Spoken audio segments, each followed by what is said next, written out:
Hello दोस्तों, आपका अपना परिवार एग्रीकल्चर वाला चैनल में हार्दिक स्वागत है, अभिनंदन है। जैसा कि आप लोगों को पता है कि हमारे 3 टॉपिक्स कंप्लीट हो चुके हैं बहुत अच्छे तरीके से। आज हमारा नया टॉपिक है मैट्रिक्स। मैट्रिक्स होता क्या है, इसके बारे में। मैट्रिक्स को हिंदी में कहते हैं अवयव। तो सबसे पहले मैट्रिक्स के बारे में हम फुल चीजें जानकारी करेंगे और आज पहली क्लास में मैट्रिक्स की डेफिनेशन समझेंगे और मैट्रिक्स के नियम समझेंगे, कुछ एग्जांपल समझेंगे। फिर आगे हम लोग धीरे धीरे एक्सरसाइज पे भी चलते चले आएंगे। तो सबसे पहले मैट्रिक्स होती क्या है, हम पहले टॉपिक डालेंगे मैट्रिक्स। मैट्रिक्स की डिफिनीशन, परिभाषा।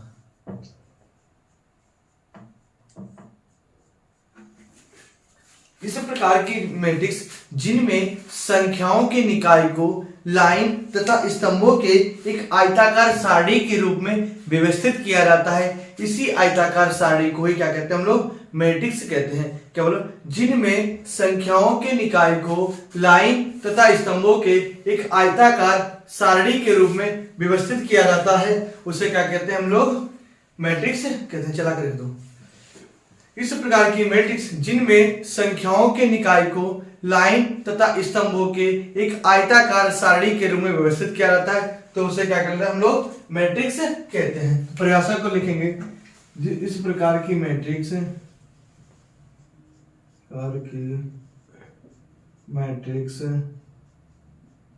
जिसमें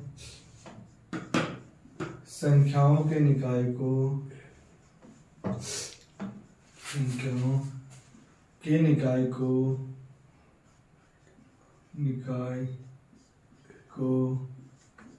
लाइन तथा स्तंभों को एक आयताकार सारणी के रूप में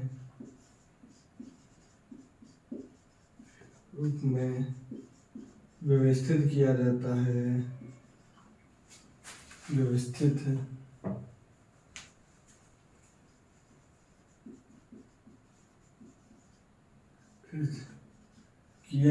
है, तो इसे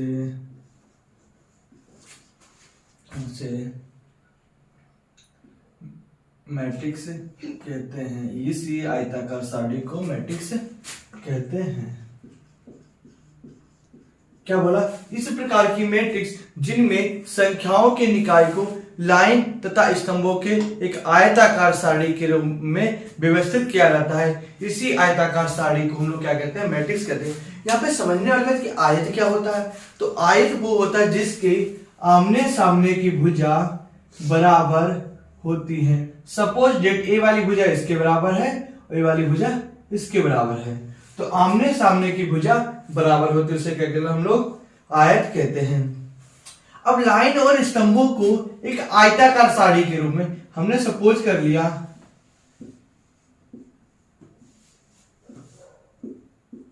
क्या बोला, एक लाइन और स्तंभों को एक आयताकार सारणी के रूप में व्यवस्थित किया जाता है, इसी आयताकार सारणी को क्या कहते हैं हम लोग, मैट्रिक्स कहते हैं। अब इसमें लाइन कितनी, 1 2 हमारी कितनी लाइन, स्तंभ कितने, 1 2 3, ये कितने हमारे पास स्तंभ है। 1 2 हमारे पास लाइन है, 1 2 3 हमारे पास स्तंभ होते हैं। ठीक, अगर इसको हम क्या करेंगे, जब हम इसको ऐसे करके घुमाएंगे, तो सर ने बताया, सही बताया, किसी का भी अगर इसको तुम सपोज डेट करो, इस लाइन को कैसे करेंगे हम लोग, कैसे करेंगे, सीधी, तो कैसी हो जाएगी, अगर 2 9 2 मान लें हम लोग, और कितनी हो जाएगी, 1 3 4, तो देखो 2 गुणे 3, तो उन्होंने इसके अकॉर्डिंग बताया, हम किसके अकॉर्डिंग, इसके। तो आप वो चीज ना याद करके क्या बताओगे, पहले लाइन को लिखते हैं फिर बाद को कॉलम को लिखते हैं, पहले लाइन को लिखते हैं बाद को कॉलम को लिखते हैं। ये तो हो गया हमारी क्या, मैट्रिक्स होते हैं। अब हम लोग आज पढ़ेंगे टाइप्स ऑफ मैट्रिक्स। क्या, नंबर 1, टाइप्स ऑफ मैट्रिक्स, मतलब मैट्रिक्स के प्रकार। नंबर 1 हमारा टाइप होता है कौन सा, हॉरिजॉन्टल मैट्रिक्स।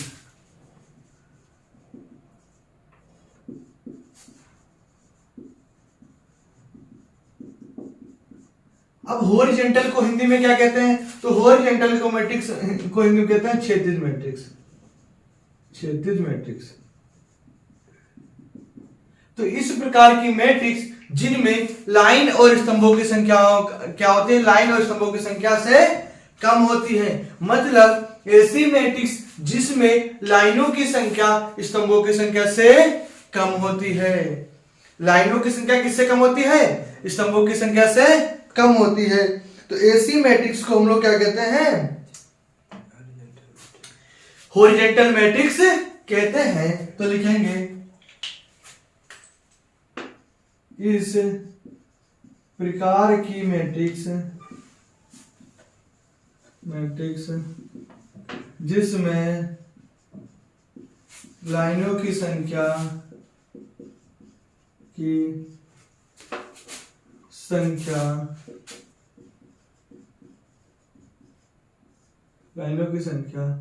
स्तंभों की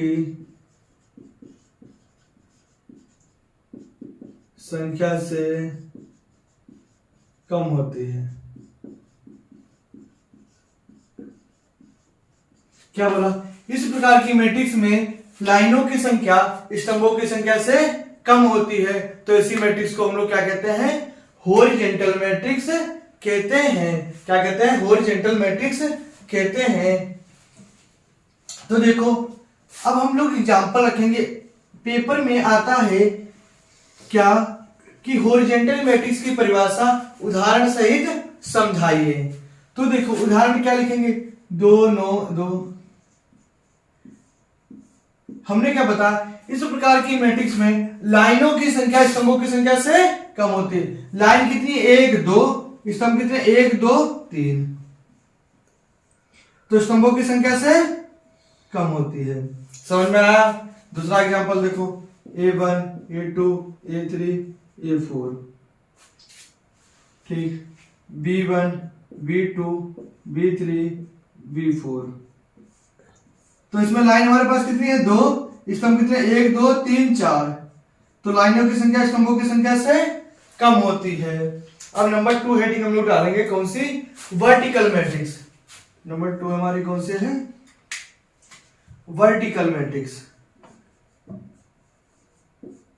क्वेश्चन आता है कि वर्टिकल मैट्रिक्स और हॉरिजॉन्टल मैट्रिक्स में डिफरेंस लिखिए। Difference between vertical matrix and horizontal matrix with example.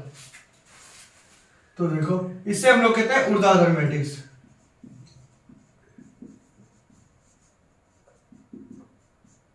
तो ऐसी मैट्रिक्स जिसमें लाइनों की संख्या स्तंभों की संख्या से अधिक होती है। क्या बोला? ऐसी मैट्रिक्स जिसमें लाइनों की संख्या स्तंभों की संख्या से अधिक होती है।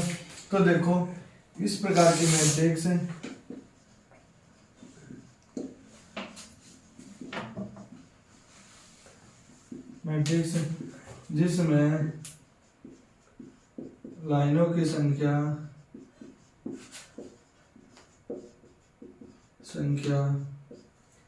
संख्या से अधिक होती है। क्या बोला? इस प्रकार की मैट्रिक्स में लाइनों की संख्या स्तंभों की संख्या से अधिक होती है। तो हम लोग ऑप्शन देखो, 2 9 3 1 3 4। तो हमारे पास उस पर लाइन कितनी है? 1 2 3 4। स्तंभ कितने? 1 2 3। तो लाइनों की संख्या स्तंभों की संख्या से कौन सी हमारी है? अधिक है। लाइनों की संख्या स्तंभों की संख्या से अधिक है। दूसरा एग्जांपल हम रखेंगे, A1 A2 B1 B2 C1 C2। तो देखो, लाइन कितने हमारे पास? 3। स्तंभ कितने हैं? 2। तो लाइनों की संख्या स्तंभों की संख्या से अधिक होती है। तो आप लोगों को क्लास बहुत अच्छी लग रही होगी। तो अगर क्लास अच्छी लग रही हो तो क्लास को लाइक करें, शेयर करते रहें। अगला टॉपिक हमारा है कौन सा? Line matrix. मतलब इसी को कहते हैं रो मैट्रिक्स। रो क्या कहते हैं? रो मैट्रिक्स कहते हैं। अब देखो, अब एक चीज समझना, हम उसको क्लिप कर देंगे। अगर रो मैट्रिक्स सर ने बताया, क्या बताया है कि रो मैट्रिक्स सर ने बताया कि ए वाली क्या होती है, A1 A2 A3। सर ने क्या बोला है, ये क्या है, रो है। कितनी रो है, 1 2 3 3 है। किताब में देखना, इस प्रकार की मैट्रिक्स में केवल एक ही पंक्ति होती है। हाँ, एक ही मतलब हाँ, लाइन होती है। स्तंभों की संख्या कुछ भी हो सकती है, हाँ, तो एक ही लाइन है। हाँ। और सर ने बताया तो कुछ ना कुछ आज डाउट तो है। डाउट है। मैम तो किताब के भरोसे चलेंगे, और गलत होता पिछली बार 40 बच्चों को पढ़ाया। लेकिन ये क्या बोले ना, मैं बोल देता हूँ। नहीं कोई प्यार से बोलते, क्लास खत्म हो जाए किसी प्रोफेसर को कि सर आपने जो बताया है सर पिछली क्लास में, सर बुक में ए वाला लिखा है क्या सर, इसका क्या मैटर हो सकता है सर, हम लोग प्यार से पूछो। कोई प्रोफेसर नहीं कहता मेरे हिसाब से। हमने तो केबिन में जा के पूछते हैं। अरे हम नए नए का नहीं अबे नजर फर्स्ट ईयर वालों से कुछ भी नहीं कहते। नजर मारो अच्छी बात है भाई। अच्छा, अरे हम नए नए को तो दिखूंगा जी। नहीं ऐसा नहीं, बहुत बेस्ट तरीके से मसला है यार। तो ठीक लेकिन इतने सख्त है, तुम अनुशासन होना चाहिए। ये नहीं ड्रेस नहीं पहन के गए, जूते ऊपर। एक करम फोन आएगा, का बंद करो जल्दी का। कहा तो कुछ नहीं, मैं कुछ कहा दे नजरों से इनका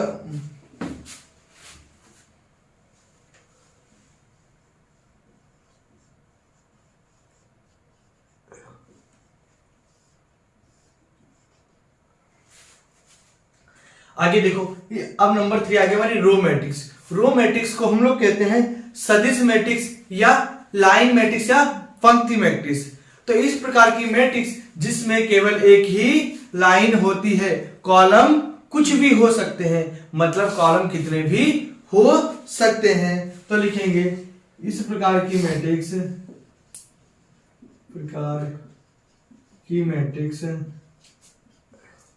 मैट्रिक्स जिसमें केवल एक ही लाइन होती है, तो उसे लाइन मैट्रिक्स या रो मैट्रिक्स कहते हैं।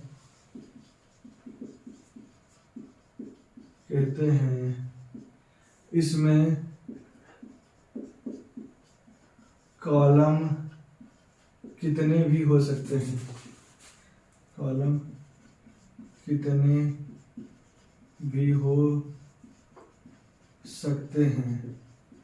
क्या बोला, इस प्रकार की मैट्रिक्स जिसमें केवल एक ही लाइन होती है उसे रो मैट्रिक्स कहते हैं। इसमें कॉलम कितने भी हो सकते हैं। एग्जाम्पल देखो,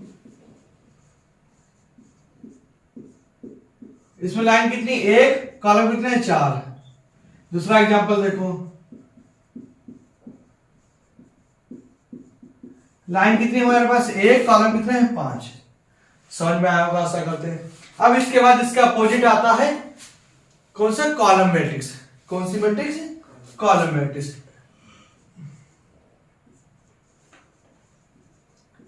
कॉलम मैट्रिक्स, तो कॉलम मैट्रिक्स वो मैट्रिक्स होती है जिसमें केवल एक ही कॉलम होता है, लाइन कितनी भी हो सकती है।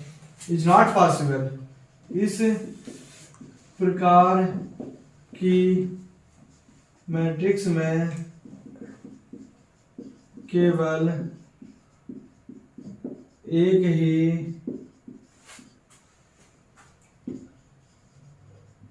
कॉलम होता है तथा लाइनों की संख्या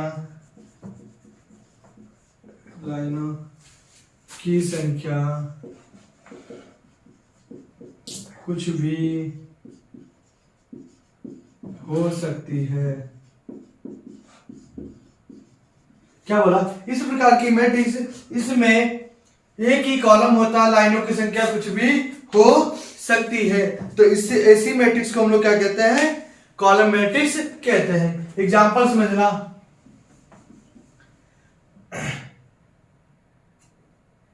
इस प्रकार की मैट्रिक्स में केवल एक ही कॉलम होता है। तो एग्जांपल देखो, इसमें कॉलम लाइन कितनी, एक लाइन कितनी है, 3, कॉलम कितना है, 1। तो इसमें कितने हैं, 3 गुणे 1।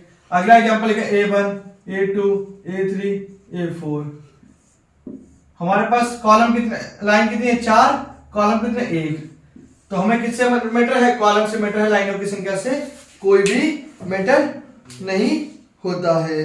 ओके, अगली हमारी मैट्रिक्स है square matrix. Very very important, क्योंकि 2021 के पेपर में आई हुई है कि square matrix with example. Question आया था कि वर्ग अवयव क्या है, उदाहरण देकर समझाइए, या definition of square matrix with example describe या एक्सप्लेन। तो हम लोग अगली हमारी 5वीं हेडिंग है, कौन सी है, स्क्वायर मैट्रिक्स। कौन सी हमारी अगली मैट्रिक्स है, स्क्वायर मैट्रिक्स।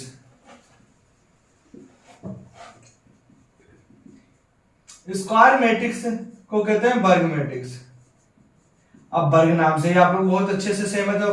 वर्ग क्या होते हैं, जिसकी चारों भुजा हमारी क्या, मैट्रिक्स हमारी क्या थी, स्क्वायर मैट्रिक्स से नाम से हम लोग जानते हैं स्क्वायर क्या होता है, जिसकी चारों भुजाएं हमारी क्या होती हैं, बराबर होती हैं। जिसकी चारों भुजा हमारी क्या होती है, बराबर होती है। तो देखो स्क्वायर की हमारी चारों भुजाएं क्या है, बराबर होती हैं। तो जिसकी चारों भुजाएं बराबर होती हैं ऐसी मैट्रिक्स को हम लोग क्या कहते हैं, स्क्वायर मैट्रिक्स कहते हैं। 2021 में क्वेश्चन आया था कि स्क्वायर मैट्रिक्स होती क्या है। तो स्क्वायर मैट्रिक्स होती है जिसमें लाइन और स्तंभों की संख्याओं का क्या होता है, हमारा क्रम, मतलब लाइन और स्तंभों की संख्या बराबर होती है। ऐसी मैट्रिक्स जिसमें लाइन और स्तंभों की संख्या बराबर होती है उससे हम लोग क्या कहते हैं, स्क्वायर मैट्रिक्स या वर्ग मैट्रिक्स कहते हैं।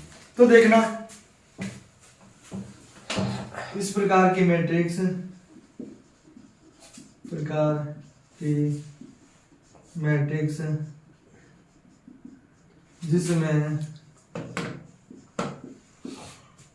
जिसमें लाइन की संख्या, लाइन तथा स्तंभों की संख्या बराबर होती है,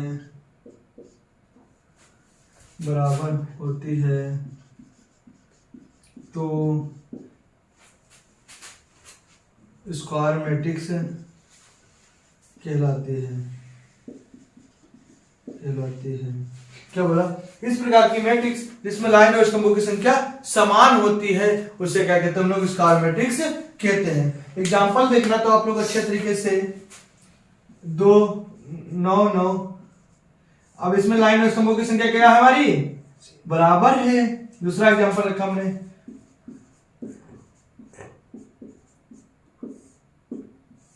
तो हमारे पास लाइन कितनी है, 3 गुणे 3। तो इस लाइन और स्तंभों की संख्या क्या होती है, हमारी बराबर होती है। तो ऐसी मैट्रिक्स को हम लोग क्या कहते हैं, स्क्वायर मैट्रिक्स कहते हैं। अगर आप लोग क्लास अच्छी लगती है तो क्लास को लाइक और शेयर करते हैं। अब आगे हमारा चलेगा कौन सी, नल मैट्रिक्स। अब नल मैट्रिक्स को हम लोग बहुत नामों से जानते हैं, जैसे सपोज लेट करें नल मैट्रिक्स, रिक्त मैट्रिक्स, जीरो मैट्रिक्स और शून्य मैट्रिक्स। तो इसको इतने नामों से जानते हैं। तो पेपर में किसी भी नाम से आ जाता है कि डिस्क्राइब करो नल मैट्रिक्स क्या होती है, तो बहुत अच्छे तरीके से समझेंगे। नल मैट्रिक्स वो मैट्रिक्स होती है जिसके लाइन और स्तंभों की संख्या के सभी तत्व क्या होते हैं, प्रत्येक तत्व शून्य होते हैं। हम लिखेंगे नल मैट्रिक्स। जीरो मैट्रिक्स या नल मैट्रिक्स या रिक्त मैट्रिक्स या शून्य मैट्रिक्स, इनको इतने नामों से हम लोग जानते हैं। तो देखो इस प्रकार की मैट्रिक्स में, इस प्रकार की मैट्रिक्स में लाइन तथा स्तंभों के सभी तत्व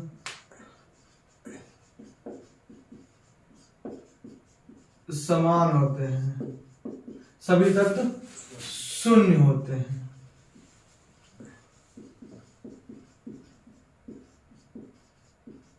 तो रिक्त मैट्रिक्स कहते हैं। क्या कहते हैं? रिक्त मैट्रिक्स कहते हैं। तो एग्जांपल देखना बहुत अच्छे तरीके से हम लोग 0 0 0। तो इसमें सभी तो तुम्हारे क्या है? 2 गुणे 3 की मैट्रिक्स है। सभी तो तुम्हारे क्या होते हैं? 0 होते हैं। अगला एग्जांपल रखेंगे 0 0 0।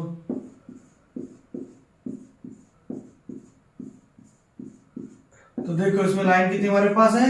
4। स्तंभ कितने हैं? 4। तो इसके सभी तत्व तुम्हारे क्या होते हैं? 0 होते हैं। तो इसी मैट्रिक्स को हम लोग क्या कहते हैं? शून्य मैट्रिक्स कहते हैं। अब हम लोग आएंगे डायगोनल मैट्रिक्स, मतलब विकर्ण मैट्रिक्स। क्या आएंगे? विकर्ण मैट्रिक्स। तो देखो विकर्ण matrix,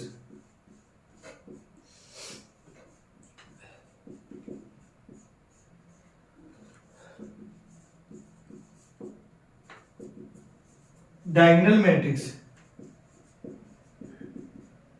diagonal matrix, diagonal matrix वो होती है जिसके मुख्य विकर्ण के तत्वों को छोड़कर अन्य सभी तत्व तुम्हारे क्या होते हैं? 0 होते हैं।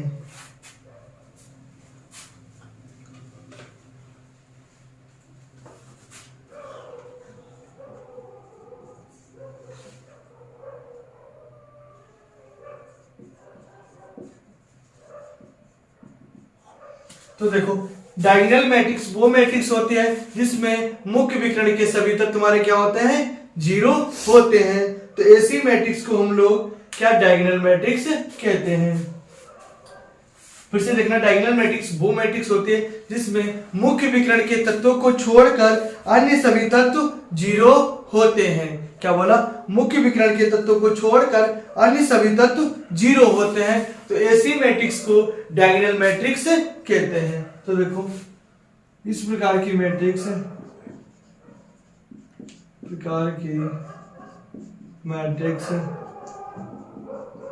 जिसमें मुख्य विकर्ण के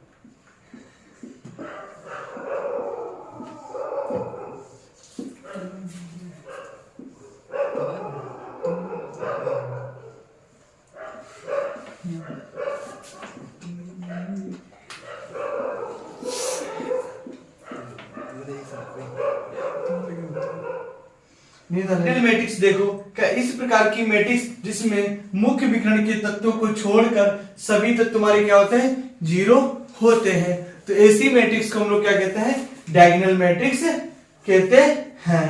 तो देखो मुख्य विकर्ण के तत्वों को छोड़कर अन्य सभी तत्व तुम्हारे क्या है? 0 होते हैं, शून्य होते हैं।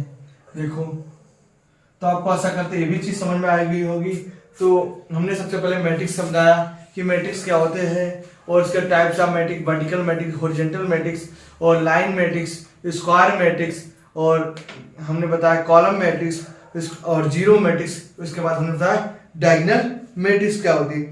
उसके बाद हमारी हेडिंग नंबर है 8, उसे कहते हैं स्केलर मैट्रिक्स या समविकर्ण मैट्रिक्स। स्केलर मैट्रिक्स या समविकर्ण मैट्रिक्स तो क्या होती है देखना।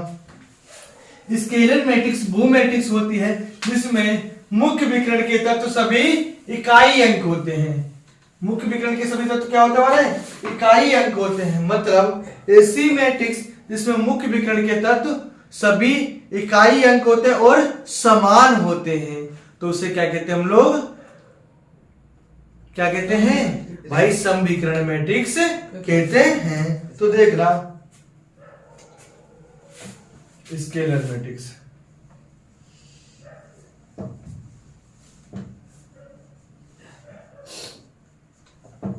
स्केलर मैट्रिक्स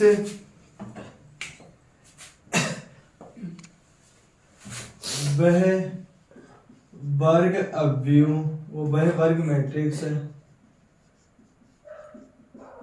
वह वर्ग मैट्रिक्स जो मुख्य विकर्ण का प्रत्येक तत्व, मुख्य विकर्ण का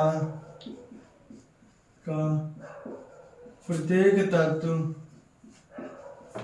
समान होता है, समान होता है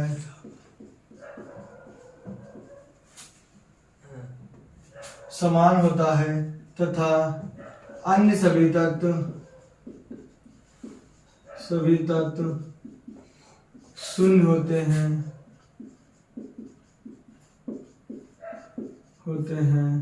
तो इसे स्केलर मैट्रिक्स कहते हैं, स्केलर मैट्रिक्स कहते हैं।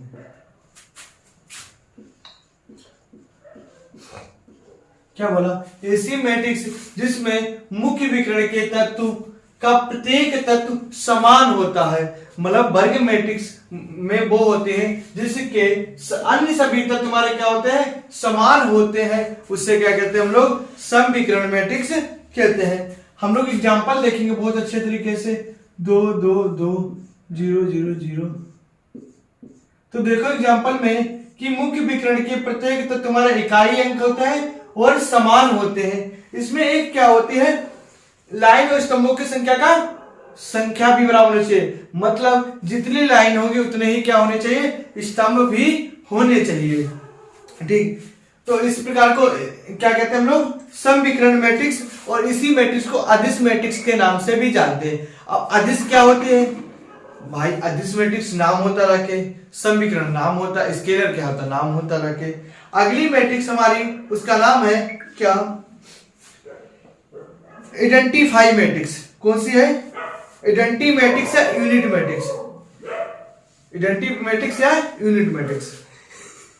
आइडेंटिफाई मैट्रिक्स, आइडेंटिटी मैट्रिक्स क्या होते हैं? तो आइडेंटिटी मैट्रिक्स वो होती है वर्ग अवयव जिससे मुख्य विकर्ण का प्रत्येक तत्व क्या हो, इकाई अंक हो। आइडेंटिटी मैट्रिक्स वो होती है जिसमें क्या मुख्य विकर्ण का प्रत्येक तत्व कैसा हो, इकाई अंक हो। इसमें देखो वर्ग मैट्रिक्स में मुख्य विकर्ण का प्रत्येक तत्व समान होना चाहिए।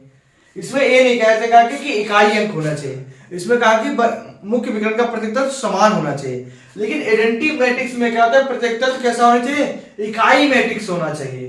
प्रत्येक तत्व हमारा कैसा होना चाहिए, इकाई मैट्रिक्स होना चाहिए, और अन्य सभी तत्व शून्य होने चाहिए। तो लिखेंगे वह वर्ग मैट्रिक्स जिसमें मुख्य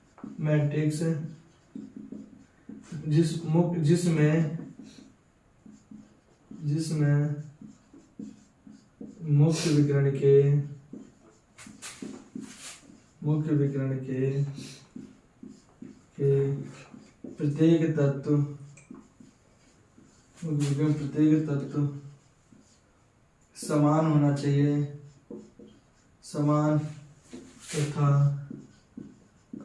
इकाई अंक होना चाहिए, इकाई अंक होना चाहिए, तथा शेष सभी शेष तत्व शून्य होने चाहिए, शून्य होने चाहिए। क्या बोला? वह वर्ग मैट्रिक्स जिसमें मुख्य विकर्ण का प्रत्येक तत्व तुम्हारा कौन सा होना चाहिए, इकाई मैट्रिक्स होना चाहिए प्लस समान होना चाहिए। तो एग्जांपल देखना,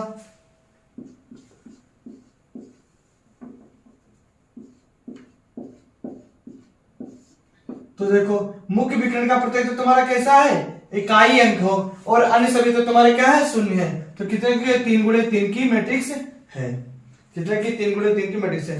अब आगे हमारी हेडिंग आती है नंबर 10 हेडिंग, नंबर 10 हेडिंग। तो नंबर 10 हेडिंग है हमारी कौन सी, सब मैट्रिक्स। कौन सी है, सब मैट्रिक्स।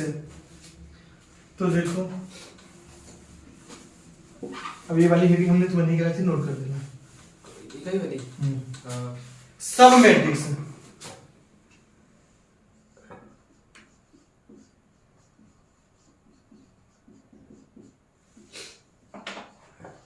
सब मैट्रिक्स वो मैट्रिक्स होती है जो एक दिए गए अवयव की कुछ लाइन तथा कुछ स्तंभों को छोड़ देने से प्राप्त होती है। मतलब जैसे हमने उपसारिक में लाइन स्तंभों को छोड़ देते हैं, ऐसे सब मैट्रिक्स में कुछ लाइन तथा कुछ स्तंभों को छोड़कर प्राप्त होने से प्राप्त होती है। क्या होती है? कुछ को छोड़ देने से प्राप्त जो हमें होती है उसे क्या कहते हैं हम लोग? उप मैट्रिक्स कहते हैं। तो लिखेंगे वह मैट्रिक्स, वह मैट्रिक्स,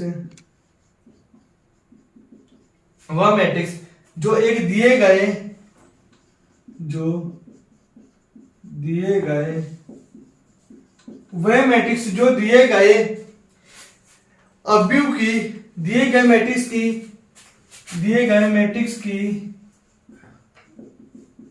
कुछ लाइन तथा स्तंभों को छोड़कर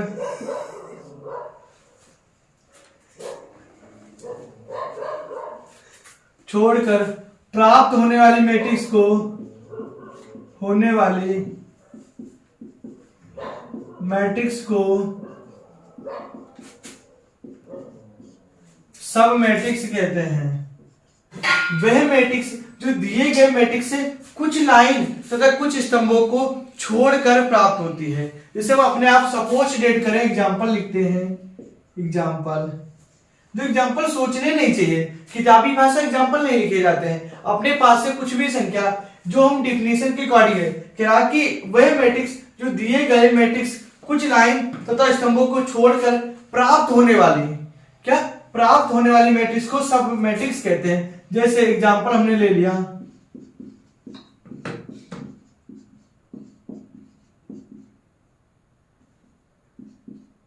अब देखो हम क्या करेंगे, पहली लाइन को छोड़ देंगे और स्तंभ को भी छोड़ देंगे, मतलब पहली लाइन और स्तंभ को छोड़ देंगे। तो हमारे प्राप्त मैट्रिक्स कौन सी है? 1 1 1 1 4 4 1 3 4।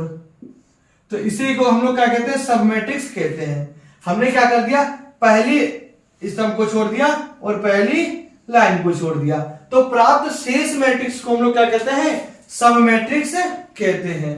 क्या बोला? वह मैट्रिक्स एक जो दिए गए मैट्रिक्स से कुछ लाइनों और स्तंभों को छोड़कर प्राप्त होने वाली मैट्रिक्स को हम लोग क्या कहते हैं? सब मैट्रिक्स कहते हैं। अगली हम लोगों की मैट्रिक्स है अपर ट्रायंगुलर मैट्रिक्स, मतलब ऊपरी त्रिभुजी मैट्रिक्स, ऊपरी त्रिभुजी मैट्रिक्स, या इसको हम लोग कहते हैं इंग्लिश में upper triangular matrix, upper triangular matrix, triangular matrix.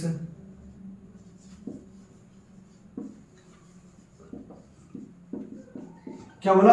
Upper triangular matrix. तो इसको अपर ट्रायंगुलर मैट्रिक्स में हम ए से रिप्रेजेंट भी करते हैं। इसको हम लिख सकते हैं, क्या लिख सकते हैं? सपोज डेट कि वह मैट्रिक्स या वह अवयव जिसमें ए बराबर ए आई जे, इसको चाहो सपोज डेट आप लिख सकते हो, कोई प्रॉब्लम नहीं होती जाके है। ठीक, इसमें क्या होता है? ऐसी मैट्रिक्स जिसमें ऊपर की ओर क्या होता है? एक त्रिभुजाकार आकृति बनती है। किताबी भाषा अगर हम ना लिखें तो क्या लिखें? ऐसी मैट्रिक्स जिसमें ऊपर की ओर एक क्या है? त्रिभुजाकार आकृति बनती है। तो वह मैट्रिक्स जिसमें ऊपर की ओर त्रिभुजाकार ऐसी मैट्रिक्स में ऊपर की ओर एक त्रिभुजाकार त्रिभुज के आकार की क्या बनती है? संरचना बनती है। वह मैट्रिक्स जिसमें ऊपर की ओर त्रिभुज के आकार की संरचना बनती है।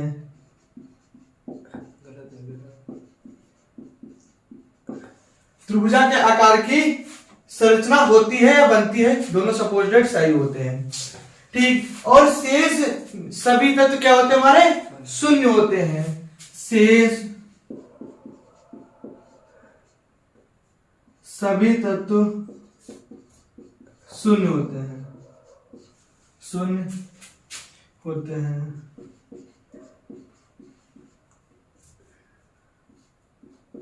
तो देखो हम कैसे समझेंगे, बहुत अच्छे तरीके से समझेंगे।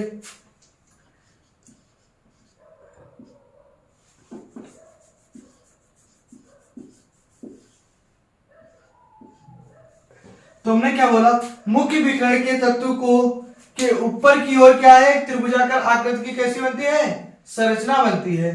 तो देखो त्रिभुज के आकार की एक संरचना बन गई, त्रिभुज के आकार की एक ऐसी बनी, त्रिभुज के आकार की तो संरचना बनी है। राइट एंगल ट्राइंगल है, ये 90 का मान है अगर देखा जाए तो। वो चीज तो हमें नहीं देखनी है, हमें क्या देखनी है कि ऊपर की ओर एक त्रिभुजाकार आकृति बनती है। तो ऐसी मैट्रिक्स को हम लोग क्या कहते हैं, अपर ट्राइंगुलर मैट्रिक्स कहते हैं। अब इसके बाद हम लोगों की लास्ट आएगी जाके लोअर ट्राइंगुलर मैट्रिक्स। कौन सी, लोअर ट्राइंगुलर मैट्रिक्स। उसके बाद एग्जांपल चलेंगे आप लोगों के, और जो इक्वल मैट्रिक्स हो गए, आइडेंटिफाई हो गए जाके, उसके भी रूल साथ साथ में चलते रहेंगे।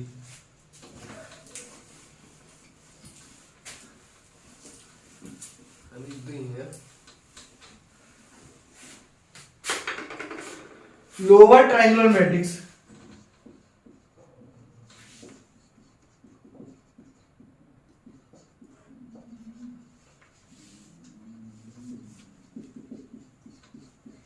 लोअर मतलब होता निचली त्रिभुजाकार मैट्रिक्स, निचली त्रिभुजाकार मैट्रिक्स। तो ऐसी मैट्रिक्स जिसमें मुख्य विकर्ण के नीचे के तत्व एक त्रिभुज के आकार की संरचना बनती है और ऊपर के सभी तत्व क्या होते हैं, हमारे शून्य होते हैं। तो ऐसी मैट्रिक्स को अपर लोअर ट्राइंगुलर मैट्रिक्स कहते हैं। तो लिखेंगे इस प्रकार की मैट्रिक्स, इस प्रकार की मैट्रिक्स जिसमें ऊपर की ओर, जिसमें नीचे की ओर, नीचे की ओर त्रिभुज के आकार की, त्रिभुज के आकार की संरचना बनती है, होती है या बनती है, तथा ऊपर के सभी तत्व शून्य होते हैं। तो उससे लोअर ट्राइंगुलर मैट्रिक्स कहते हैं।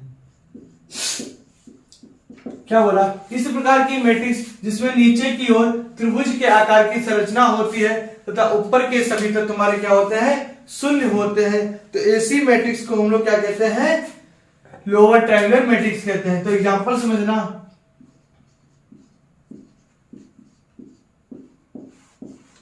तो देखना नीचे की ओर क्या एक त्रिभुज के आकार की क्या होगी, संरचना होगी। तो देखो त्रिभुज के आकार की संरचना है हमारे पास, ये देखो, और इसको करें, इसको करें और इसको करें तो हमारी क्या होगी, त्रिभुज के आकार की संरचना हो गई। तो इसमें लाइन कितनी है, 3, स्तंभ कितने हैं, 3। तो ऐसी मैट्रिक्स को हम लोग क्या कहते हैं, लोअर मैट्रिक्स कहते हैं। तो हमने क्या किया, जितने भी हम इसके रूल थे हम लोगों ने पढ़ लिए। अब आगे जो हमारे अभी थोड़े से रूल रह गए हैं, जैसे सहचारी का नियम, क्रम विनिमय का नियम, और योज तत्सम क्या होता है, योज व्युत्क्रम क्या होता है, और निहर्सन क्या होता है। तो ये सभी अभी हमें क्या पढ़ने हैं। तो आगे हम लोग क्या अगली क्लास में कराएंगे आपको इक्वल मैट्रिक्स क्या होते हैं। तब तक के लिए जय हिंद, जय भारत, वंदे मातरम।